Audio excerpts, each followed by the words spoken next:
Salut les maniacs du gros son qui tâche et comme promis, bienvenue dans cette nouvelle vidéo consacrée à l'année 1982. Pour beaucoup, l'année 1982, c'est bien sûr la Coupe du Monde de football en Espagne et une certaine demi-finale à Séville entre la France et l'Allemagne. Mais en ce qui me concerne, outre cet événement, je l'ai vécu en direct, c'était même mon premier match, gros match de foot, donc je comprenais pas tout ce qui se passait.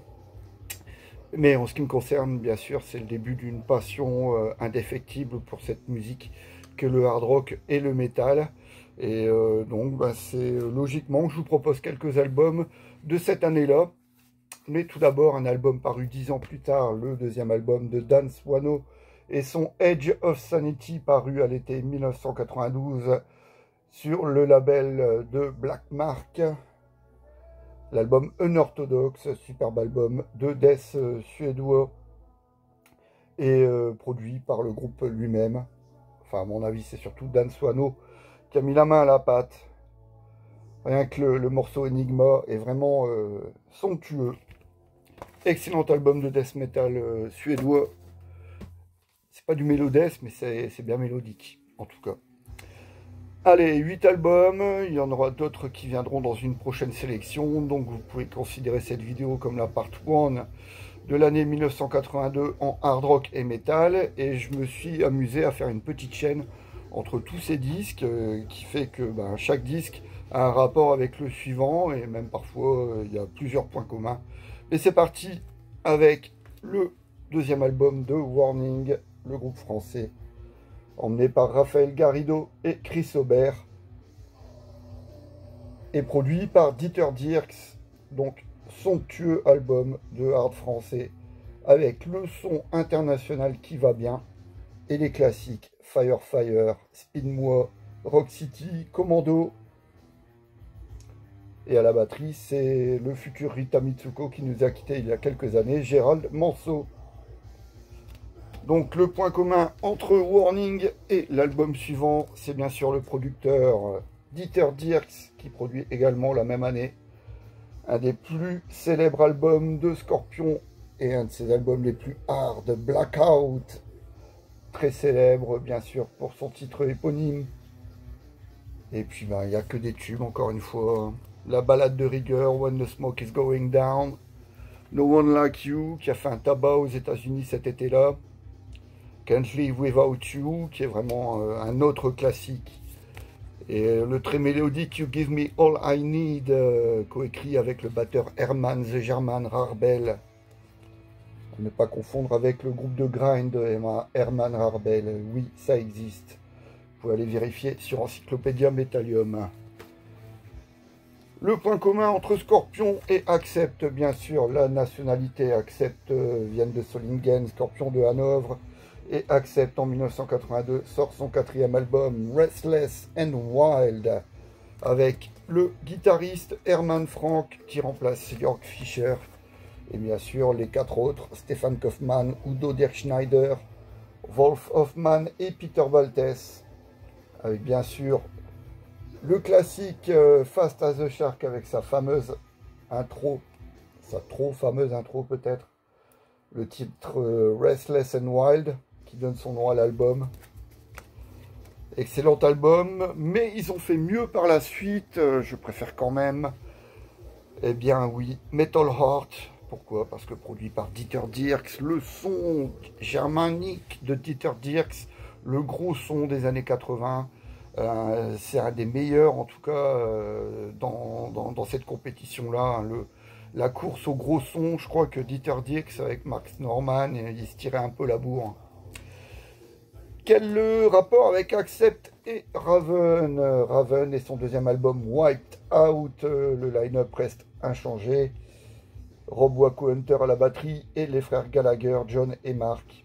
Pour ce deuxième album, eh bien donc le point commun avec Accept, c'est bien sûr la collaboration de Udo Dirkschneider, chanteur d'Accept, avec Raven l'année suivante pour produire l'album avec Michael Wagner, All for One, mais également pour pousser la chansonnette sur le classique de Steppenwolf, Born to Be Wild, qu'on retrouvera sur le maxi Break the Chains en face B, ainsi que le titre Inquisitor. Donc voilà, excusez-moi, le point commun entre Raven et Accept. Et donc bien sûr, Athletic Rock pour ce deuxième Wiped Out, et encore une fois, un superbe album. Malgré la production on ne peut plus cheap, eh bien Raven s'en sort plus que bien et nous propose encore de super cartouches. Faster Than the Speed of Light qui porte bien son nom, Chainsaw, Live at the Inferno, autant de morceaux d'Athletic Rock qui font mouche. Et voilà, c'est ce qui me fait aimer ce groupe Raven. Les seuls et uniques représentants de l'Athletic Rock. Sur le même label, donc point commun avec Raven, Venom bien sûr, et le label de Newcastle, Neat. Et autre point commun, c'est un trio, Black Metal en 1982, le nom de l'album qui donne son nom au style de musique, même si la musique est assez éloignée. Et là encore une fois, que des tubes pour Chronos, Mantas et Abaddon. Leave Me in Hell, Black Metal bien sûr, Countess Buffery, Buried Alive, To Hell and Back, Teacher's Pet, un album qui a fait les beaux jours des lecteurs de Enfer Magazine.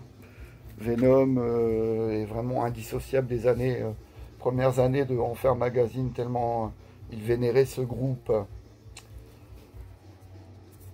Encore un trio, donc le point commun entre Venom et Motorhead, tout comme avec Raven, c'est un trio, Motorhead donc. Dernier album avec Fast Eddie Clarke, on en a déjà parlé dans une vidéo précédente. Iron Fist, enregistré avec Will Reddick, l'ingénieur du son de Saxon. Excellent album bien sûr. On connaît, on sait l'amour que porte Dee Snider et son Twisted Sister à Motorhead.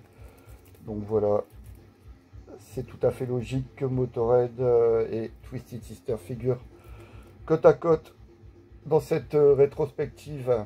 Premier album Under the Blade, produit par le bassiste de UFO qui se lance dans la production.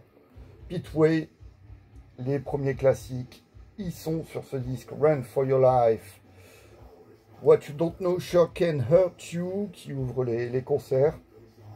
Destroyer, Under the Blade, Shoot 'em Down. Un excellent album, comme tous ceux que j'ai proposés, mais si je puis me permettre de faire une petite aparté, j'aimerais revenir sur la version remixée par Marco Mendoza, le bassiste du groupe, en 1985.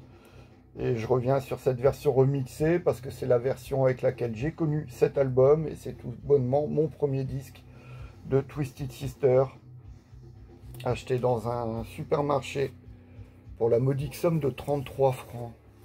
J'étais tellement content de pouvoir choper un disque d'un groupe récent à un aussi petit prix parce que ben, le catalogue Bernet, New Records et puis ben, tous les gros noms, hein, Twisted Sister, Rat, enfin voilà, le disque était cher en général, donc c'était 60 balles minimum le disque. Et là, donc c'était pas vraiment une nouveauté, mais c'était un remix de 85. Et ça m'a permis de découvrir bien sûr davantage ce fameux groupe de New York qu'est Twisted Sister et son charismatique leader, Dee Snider. Et le dernier album de cette sélection, on retrouvera là partout très prochainement. Encore des New-Yorkais, point commun avec Twisted Sister, l'état de New York pour Riot qui change de chanteur. Guy Speranza est parti, c'est donc Red Forrester qui le remplace. Mark Reel est toujours présent puisque c'est la tête pensante. Le batteur Sandy Slavin, Rick Ventura à la deuxième guitare et Kip Fleming à la 4 cordes. Et même si cet album a fait un bide, bien, je pense que Red Forrester a fait plus que le job en tant que remplaçant de luxe de Guy Speranza. Succéder à un tel chanteur et puis après un tel album, l'album de 81, Fire Down Under, c'était pas facile, mais je pense qu'ils s'en sortent plus que bien. Il y a des super morceaux. Hard Loving Man, Loved by You, Restless Breed. Non, Showdown, magnifique Showdown. Non, ceux qui dénigrent un peu cette période avec Red Forester doivent revoir leur copie, les Maniacs. Voilà pour ces 8 disques de l'année 82.